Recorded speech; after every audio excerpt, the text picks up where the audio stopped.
What's up, everybody? It's your favorite coach's favorite coach. Sorry it's been a couple weeks since our last post. I've been doing some research for a new video that'll be due out next weekend, so stay tuned on that one.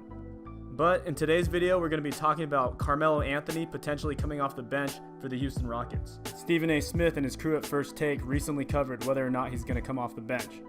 So we're going to take a look at that, and I'm going to give my opinion on Carmelo Anthony and the whole situation in Houston. He says he's open to the idea with the Rockets, but Stephen A., you actually believe him? No, I don't believe him. And I don't believe him for several reasons. Number one, the biggest reason. Who was a guest on the show a few weeks ago, week one? I think that was, well, we know her as the wonderful actress Lakeisha on one of my favorite shows, Power, on the Stars Network. But she's also known as Lala Anthony, you know, the wife of Carmelo Anthony.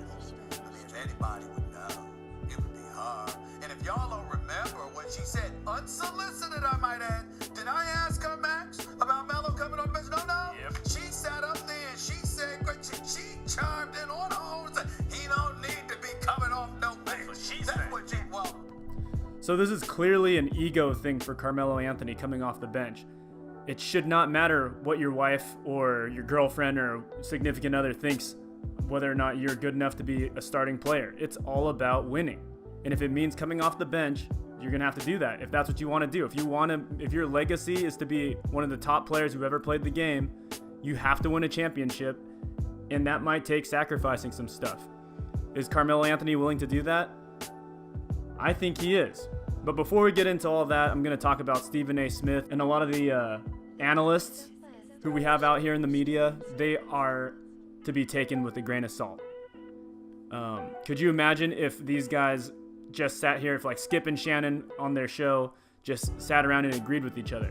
It would be super boring. That tells you guys that this is fake. They have to fabricate a lot of these arguments and play devil's advocate a lot. Taking these guys seriously is like taking the WWE seriously.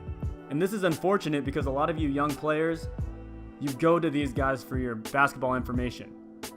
And that's just not what it's there for. You guys need to be making your own opinions and studying the game for yourself, listening to mentors and coaches and former players, not these guys whose primary goal is to entertain. She says, let me just leave it at that. What she says matters. That's number one. Number two, you lost Trevor Ariza, got $15 million from Phoenix. You lost Luke Mbah-a-Moute, thank the good Lord, because, listen, you were missing defensively, but offensively, he will not be missed, okay?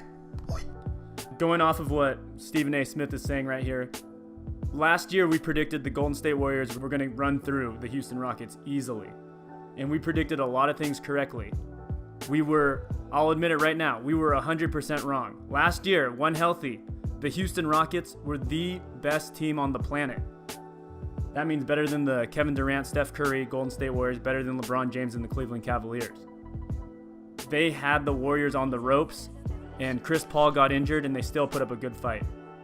Largely due to Trevor Ariza and Luke Mbah-a-Moute. Those guys are incredible players in that system. Between Mike D'Antoni and Jeff Bzdelik, these guys had a great coaching staff on both sides of the floor. Mbah-a-Moute, his contributions were major. I don't know what Stephen A. Smith is talking about. They do not need another player like Carmelo Anthony when they have Eric Gordon, James Harden, and Chris Paul. However, missing those guys will hurt, and Carmelo Anthony is a nice addition. I had Carmelo Anthony. Who is it? Tariq Black? Yeah.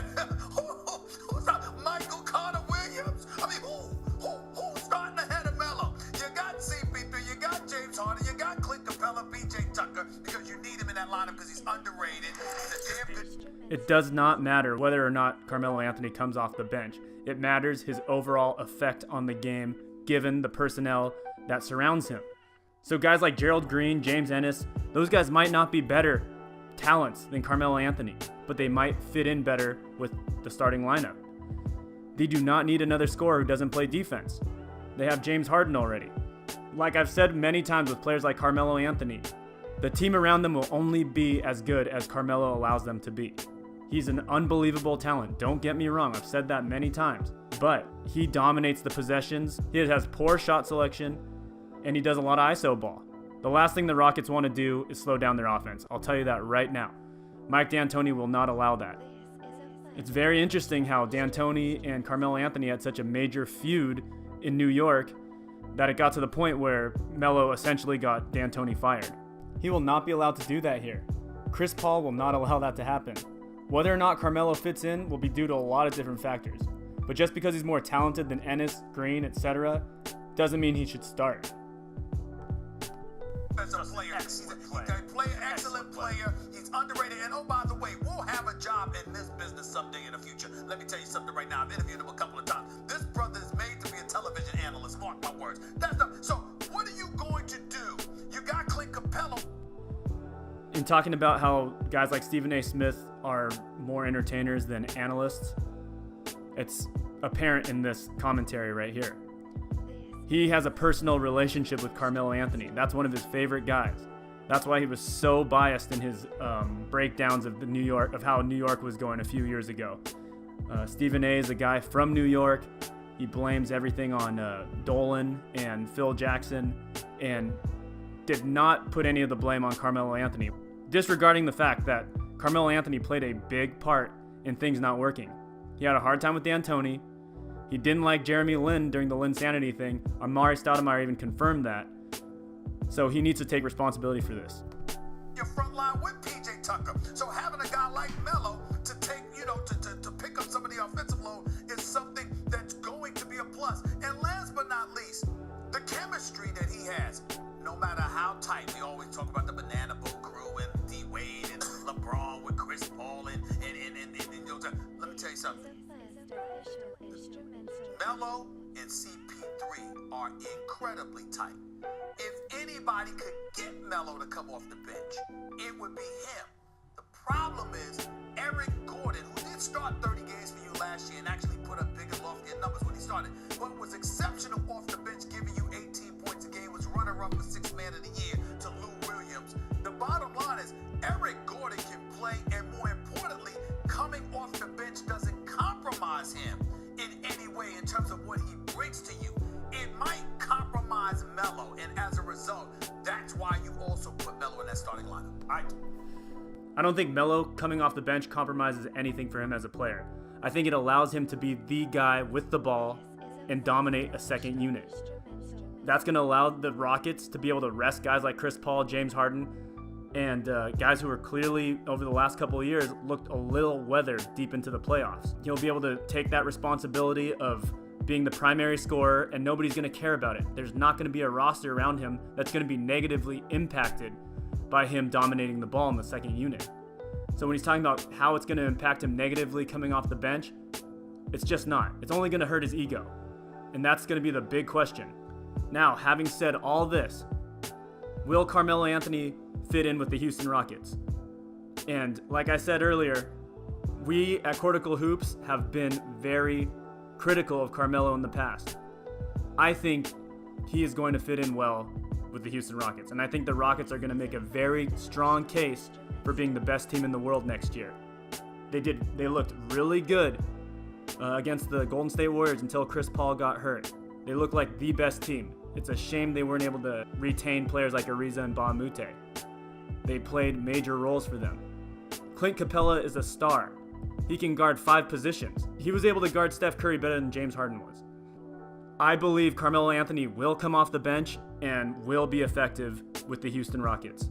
No matter what the previous history is, I think that negative history with him and D'Antoni, him in the playoffs, all kinds of red flags with Carmelo Anthony, I think all that will ultimately help Carmelo. He has something to prove. He has a chip on his shoulder. He looks more motivated than ever. All I've seen on Instagram and YouTube and everything, social media, has been him and Chris Paul working out, and those guys look inspired. Chris Paul is the leader on this team. The difference between having Carmelo Anthony on the Knicks and last year's OKC is there is a clear hierarchy on the Houston Rockets. This is James Harden's team, but Chris Paul is the alpha. And they support D'Antoni. They believe in D'Antoni. It's not like OKC last year with Westbrook, when there's obviously some tension between Billy Donovan and Kevin Durant the previous years. His job is constantly in question. Russell Westbrook is kind of a hothead. And it's clearly not like the mess that they had in New York. When Carmelo Anthony was the guy, James Dolan gave Phil Jackson reins over the entire organization as president of basketball operations. However, he was constantly interfering with what he was trying to build. I feel like Dolan was influenced by the fan base and the media. Interestingly enough, it was Stephen A. Smith perpetuating a lot of issues, which caused Dolan to veto some of Jackson's decisions. I believe had Phil Jackson been 100% in charge of the team, they would have done a lot better. He's the best basketball mind of all time. That's just the way it is. He would have gotten rid of guys like Carmelo Anthony. There wouldn't be all this drama that would have caused rift between him and Porzingis. Anyways, I do think that this is going to work, and they're going to give the Warriors a run for their money because Chris Paul is inspired, and it looks like Carmelo Anthony, after hearing all this stuff the last couple of years, I think he was bought out by the Atlanta Hawks. They paid him to go away. I think it's going to start resonating with him that he has to make some changes. He looks a little thinner to me. He looks serious. It looks like him and CP3 are just going at each other to prepare for the season. He will ultimately end up coming off the bench if this team is going to be successful. And he's going to be the man of that second unit. And he'll win Sixth Man of the Year. He'll average a good amount of points. And he will lead that second unit to put a lot of pressure on some of these monsters in the West. Anyways, guys, the moral of the story, don't take guys like Stephen A. Smith too seriously. They are entertainers. They are out here trying to play devil's advocate to have stuff to talk about. They're on all the time. They have to produce content every single day. So you have to take what they say with a grain of salt. And I can't overemphasize that enough. Do not go to them as your primary source for basketball analysis. It's just not going to be objective. Ultimately, the content suffers if you put entertainment as your primary emphasis. Anyways, guys, thanks for watching this video. Let me know what you guys think in the comments. How will the Houston Rockets do this year? Will Melo be willing to come off the bench? As always, please like, subscribe, and share, and we'll see you on the next one.